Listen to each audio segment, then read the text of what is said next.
Have you ever had that gut feeling and honestly thought, is this my intuition or is fear messing with my head? Because today we're going to clear this up for good, backing in with the neuroscience, the energy work, that energy tool, and most of all, the mindset on today's episode. So let's dive in.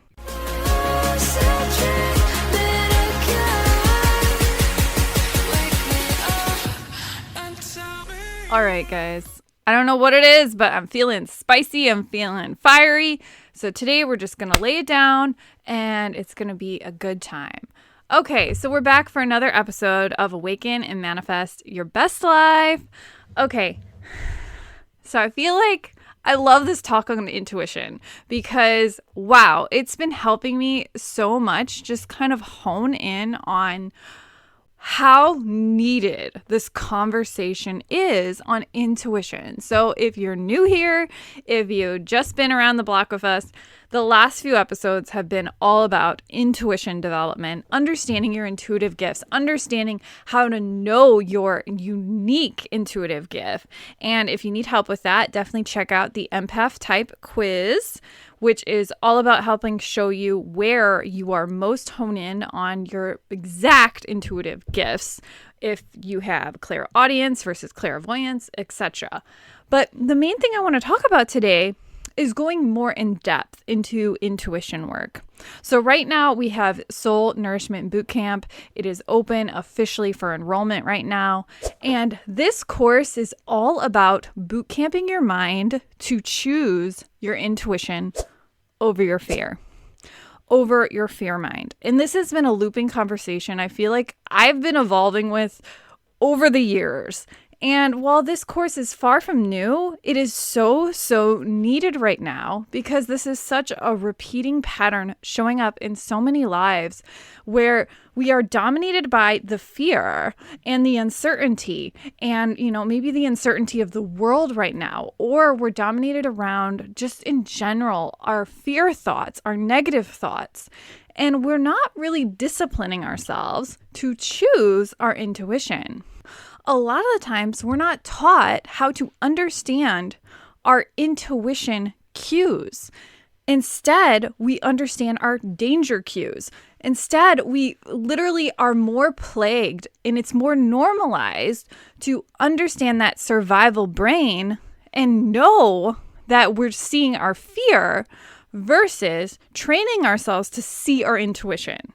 And so today I really want to talk deeply about how the heck do we know the difference? How do we know the difference? Because a lot of the times it's really easy to confuse, or we think, because we're not really educated on intuition, that we think it's fear, but it's actually our intuition, or we think it's our intuition, but it's actually just our trauma-induced survival brain trying to protect us. There is a huge difference here in understanding the two of them. And so today I really want to go into why we often feel this way, why it's kind of a sneaky pattern for many of us, and most of all, how you can start to get started immediately with some easy tips and tools you can do right now. It's me. Hi, I'm the solution. It's me. It's me. Hi. You too? Okay, right? Like, we are not the problem. We are the solution. And most of all, we need to understand what are the common mistakes that we might be having when it comes to intuition versus the fear mind. Because at the end of the day, you're the solution, not the problem. And understanding your common mistakes that we often make when it comes to intuition is one of those huge things that's kind of swept under the rug in terms of just knowing your intuition better. And it's to look at, well, what the heck are the mistakes? Like, what mistakes am I actually making? So the first mistake is that we are thinking that fear is a gut instinct when that's your intuition. And so knowing the difference between understanding gut instinct, which is often the term that we use for our intuition, and understanding that it's fear is totally different. And this is the reason why. We have the survival brain, and then we have what I like to call our intuitive brain. And really, it's when we're in our rest state that we can access our intuition. So one of the cool things to understand about the neuroscience side of it is your fear mind is dominated around survival, fight, flight, freeze. And at the same time, what's occurring behind the scenes is it wants to keep you safe. This is what it's been designed to do since the days of the caveman. And on the other side, our intuitive brain is when we are really in a restful state of consciousness. And so a lot of the times when we're stuck in the fear mind, what happens is our parasympathetic nervous system turns off and we can't access our intuition. So we cut it off. And what ends up happening is we think that that's a gut instinct, but it's actually the fear mind. This is the difference. Our fear mind is the survival brain, but our intuition is more of our subconscious, present-minded, intuitive self that is in a restful state of consciousness. So to just say it out loud for everyone to hear is to recognize that when you are stuck in fight, flight, freeze mode, you're in the fear mind. When you are in a restful, peaceful, regulated state of consciousness in the present moment, often, you are literally regulated in your body. You are in your intuition.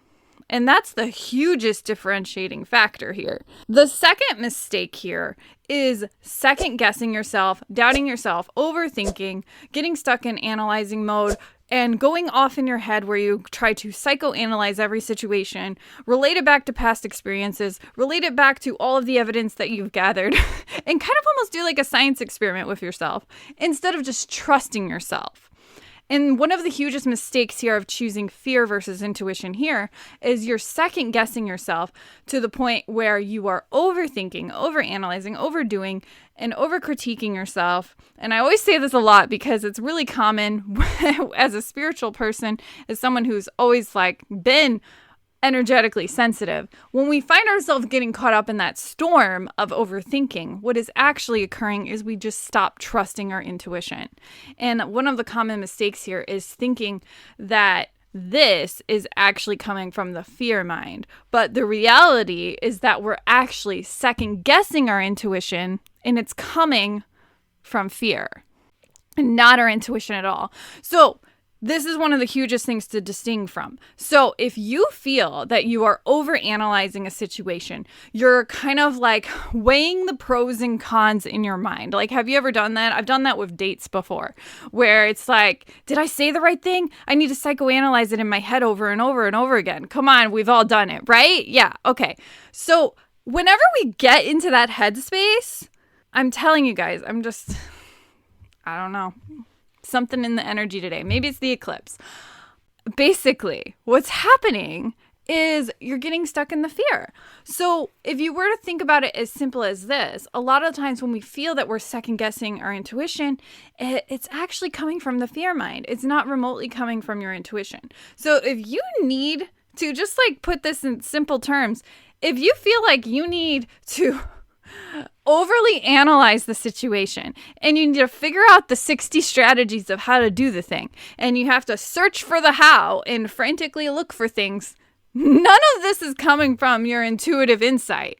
None of it. Because what's actually happening is you're stuck in fear and your ego says, hey, I'm afraid to take this move. So we have to look for the evidence that it's safe. We have to look for the right tools and the right strategies so that I know I am safe to move forward. And then also we have to make sure that I protect myself. So I have to make sure that everything's in place. I can control the situation and everything's all right in order to take action. And so when we do that to ourselves, a lot of the times what's occurring is we're stuck in wounded feminine energy. So if we were to take a step back here and look at wounded feminine energy, we recognize that we are so stuck in our head about things. We're stuck in the la la land. We're stuck overly getting into the dreaming state, the wishing state, the journaling state, where we're just kind of all putting it all on the table, but we're not taking any action. That is also again, another symptom of being in the fear mind, because what's happening is we're too much in the wounded feminine energy that we're refusing to take that masculine structure, that action forward. Now, I think it's really cool here to understand and kind of piggyback off of this into the next mistake is recognizing that when we find ourselves overachieving and overdoing things and understanding that, hey, with this particular concept, we might not realize we're even in fear because we think we're doing the right thing, right? This is interesting because when you look at yourself from this angle, the fear mind kind of disguises itself really, really small and you don't even notice it. But what happens is you start overdoing things. You start saying, I am never enough. So I need to keep doing and doing and doing and doing until I feel enough in my core. And so what ends up happening is you go and take the action. You go and do the work. You go and show up. But what ends up happening is you say, hey, this isn't enough. And then what occurs, because the fear mind kicks in and it says, hey, we need to do more because this is never enough. This is never enough to survive. This is never enough to feel safe. This is never enough. So what occurs is in this action, we have the wounded masculine turns on and it says, hey, if I don't do enough things and if I don't be enough and if I don't put forth enough effort, then I am never enough to receive the thing, feel safe, feel content, and so forth. And so the survival brain turns right back on and says, I need to fight my way through this. And because of that, we have those hard workers, the hustlers, the adrenal fatigue, and so forth as we start to go more into a fear-based state of consciousness instead of trusting ourselves to take the right actions. And I think when you look at the mistake here, the number one mistake here is that sneaky way of looking at fear, the fear mind, and recognizing that when you feel that you have to overdo it to the point of burnout, to the point of overgiving and overcompensating, to the point where you feel empty and depleted and just blah. When you reach that point, you are no longer in your intuition. You are chronically in fear mind because what's occurring is you put out so much external influence, so much energy out that there is no internal energy being given back to yourself. And what occurs from that is the wounded masculine says, hey, if I just keep giving more and more energy, then I will be enough. Because I recognize I'm in lack right now. I'm in a lack state of consciousness. So because of this, hey, if I keep doing this, I'm going to be enough eventually, right? Right. There's some kind of parameter here or marker in my mind somewhere that says this will be enough. But then the marker never happens and then you burn out. These three really bizarre ways of looking at the mistakes of the fear mind versus intuition have us questioning another concept here, right? So if we start to recognize here that this is more than just a conversation of happening in our mind, a lot of what I told you is all about our actions and how we are taking action or not taking action. And a lot of this is due to the wounded feminine and the wounded masculine energy. And when we look at these more trendy terms of the wounded feminine versus the wounded masculine, we also have to recognize that these are very distinct points of what is blocking our intuition because we're either overcompensating the action or we're freezing and not taking the action forward. And both of these things are signaling to the brain that, hey, I'm in fear, I'm in uncertainty, I am scared to move forward, I don't feel it's safe to move forward, I need something to protect me. So what's going to happen is the brain literally says, I need to stop right now. And what ends up occurring is whatever you were trying to do, whatever you're trying to accomplish, you're not an energetic match for it because you are literally misaligned with your energy. So what the heck does this have to do with understanding the fear versus the intuition?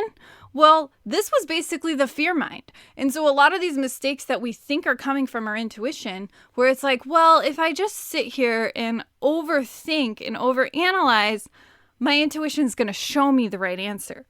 No, wrong.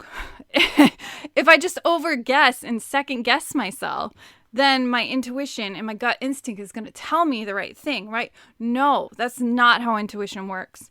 And most importantly, the last one of thinking that we need to overdo our actions to get into the right headspace. This is also a really sneaky way that we think we're in intuition, but we're not remotely in intuition. Now, when it comes to the intuition side, we have a totally different conversation, because one thing we have to realize with our intuition is it's usually when we're in a relaxed state of consciousness. And, not to geek out with you, but a lot of the times it's when you're in a different altered state of consciousness, such as the alpha state of consciousness.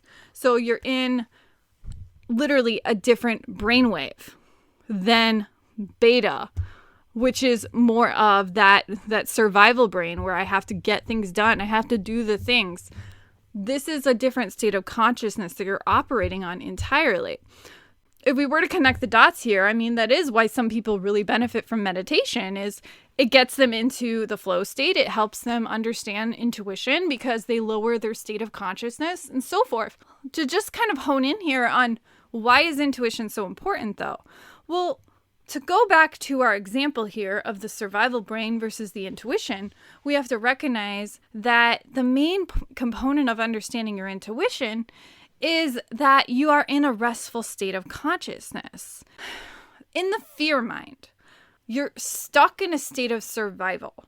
You're often dysregulated.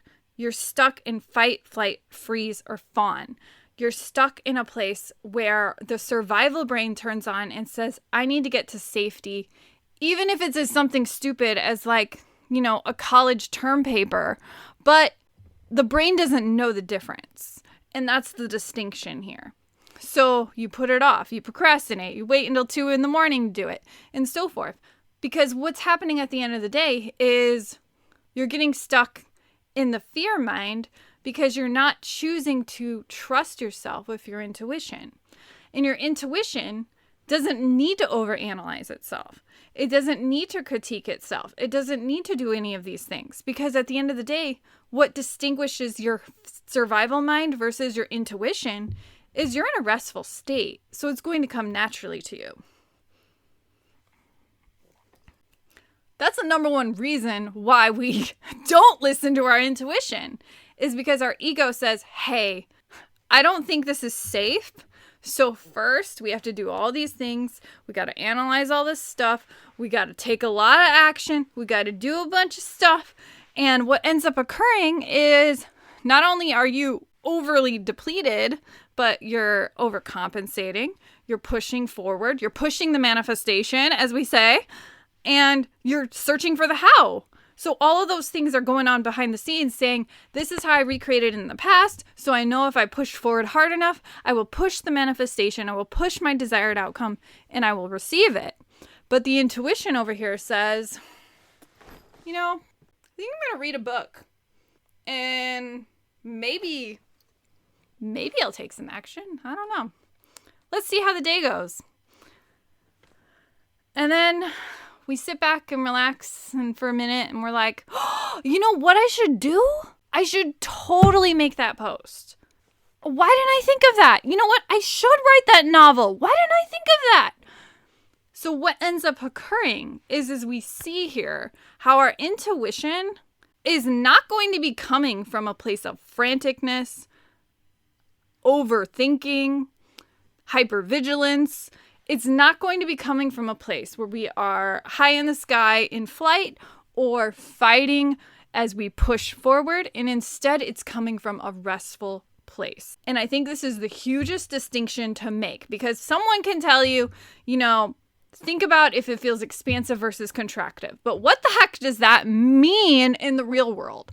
Well, in the real world, it means a restful state of consciousness. So one thing that is so powerful with your intuition is recognizing, is it coming from first response, or do I have to overanalyze and critique myself for 3 hours before I understand the answer? Is it coming from a gut instinct that says, I really just don't want to do that. That's dumb. Or is it coming from a place of, that's the right answer? It's like almost a mind orgasm. But sometimes it's also subtle. And I think there's a huge distinction here of recognizing that the fear mind will be anxious, will be rushing, will be frantic, will be pushing, will be fighting, will be pulling. And it has almost this energy that if we were to just like kind of visualize here, I feel like it feels like this teeter-totter energy, like push, pull, because it doesn't know what is the right thing to do. So it's almost as if it's pushing us in past and future thinking. And when we think about that, that is what's happening, because the intuition says, I want to be present. I'm going to tune into my body, listen for the answer. I'm going to be receptive.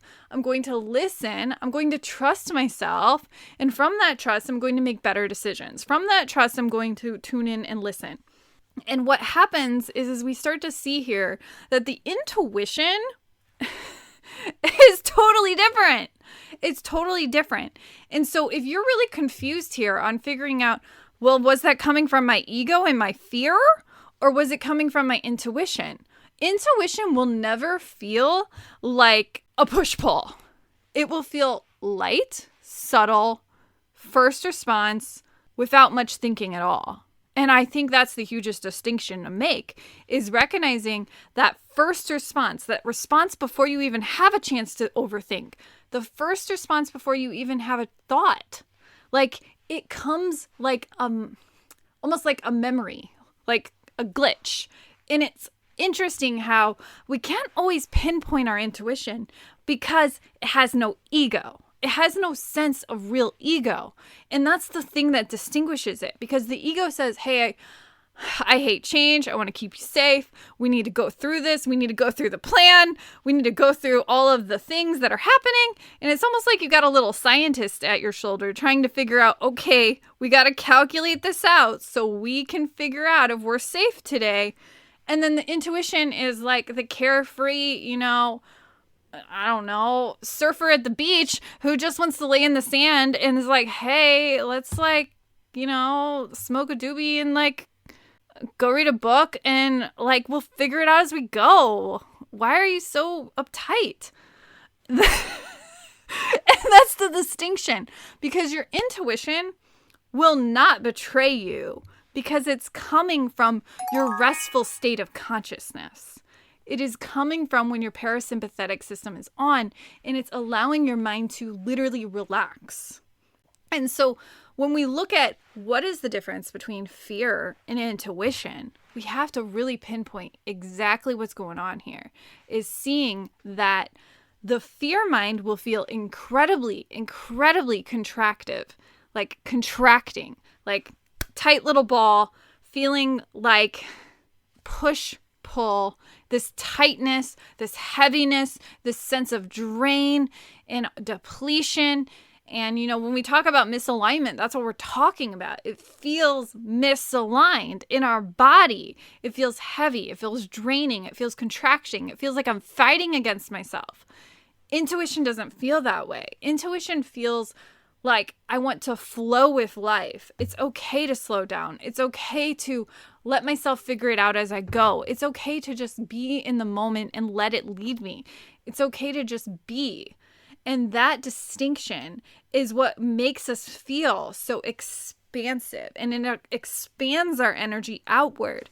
And this expansive energy is what creates that intuitive hit, that intuitive acknowledgement of, hey, I can just chill for a moment and I know that the answers will come. And let me tell you, that is easier said than done when we've been training our minds for half of our lifetime to focus on the survival brain. And our brains are wired for survival. So it takes discipline to understand our intuition and how to stay in our intuition. Because at the end of the day, what happens, and I can tell you even a personal story here of recognizing that I've been caught so many times where I find myself overthinking. And overthinking was the real enemy. Overthinking was this gremlin in my mind that kept me from taking action. And I had to learn how to discipline myself to start strengthening my intuition, understanding it better, knowing my intuitive gifts. And it just kind of evolved to a point of recognizing that I could bring in my observer consciousness and figure out, hey, is this coming from fear? Or is this coming from intuition? Is this coming from fear or is this coming from faith? Now, when we think about intuition, call it God, call it super consciousness, call it angels, call it higher self, call it spirit guides. At the end of the day, it is powered by our intuition. We could even go on a tangent here and say that maybe intuition is connected to higher consciousness, and higher consciousness is connected to God consciousness, and God consciousness is connected to the quantum field, and the quantum field is connected to how we receive our intuition because we're connecting into the quantum field. But whoa! Yes, that's exactly what could be happening. But just to cut it back and go right back to what we need to know is that at the end of the day, your intuition will feel expansive, light, airy, or your fear mind will not. Your intuition is not broken, but it could be very well being drowned out by the fear mind. This is the work that we're going to be going really heavily into in the Soul Nourishment Bootcamp. It's one of my earliest courses on intuition, and I'm so proud for what it's become because it's an powerful message of learning how to bootcamp your mind to choose your intuition over the fear mind. And it teaches you tools to how to regulate, how to overcome the fear, how to get out of that fear in the survival headspace to choose soul. And then we also go through really fun stuff where we look at our soul desires, how to soul replenish, how to soul purpose. And every module is based around soul and choosing soul through these different layers of what I call your natural blueprint. Because your natural blueprint will show you your soul desires. It will show you what you are naturally led to as your purpose work. It will show you your masculine and feminine energy and the best way to balance it and so forth. But at the end of the day, if we're not also figuring out this basic stuff here of how we can get out of the survival brain and choose soul and consciously get to a point where we can start disciplining ourselves to choose our intuition better and to see how the mind works and to recognize this as conscious aware beings, that the survival brain isn't bad or wrong. It's literally part of our biology, but it's not something we have to consciously keep living with if we choose to strengthen our intuition to a point where we can not just get rid of fear, but recognize how to work with the fear, manage the fear, understand the fear, regulate our nervous system, and learn tools to rewire patterns that don't serve us, that are triggering the fear response, that are triggering the survival response, and so forth. And that's all the sorts of the work we could do in the Soul Nourishment Bootcamp. So if you are interested in learning more, I will leave a link down below for you, or you could just comment me bootcamp and I will get you a personal link, something new we're going to try. And so you can also do that. You can also reach out to me via DM if you have any questions about intuition. This is something we're just getting started with. I'm going to be talking about it all the way into October. And finally, I think the main summary here is recognizing, are you choosing fear? Or are you choosing your intuition? And the tips I can give you immediately to start getting started is to look at what is the first response. Because the first response is always your intuition. So that's one of the strongest ways to start figuring out, is this intuition or not? The next tip I want to give you is recognizing if you're in fear, recognize what is the trigger. What is coming up that's triggering the fear? Find it. And then thirdly, the number one tip I can also give you is to see how you're taking action. Are you taking action from fear? Or are you taking action from your intuition? Now, given everything we talked about, you should now easily be able to bring in that observer consciousness and figure out, am I taking action from fear or am I taking action from my intuition? So those are the 3 tips I'll leave you with. And as always, if you like our videos, please hit like, subscribe, and I'll see you next time.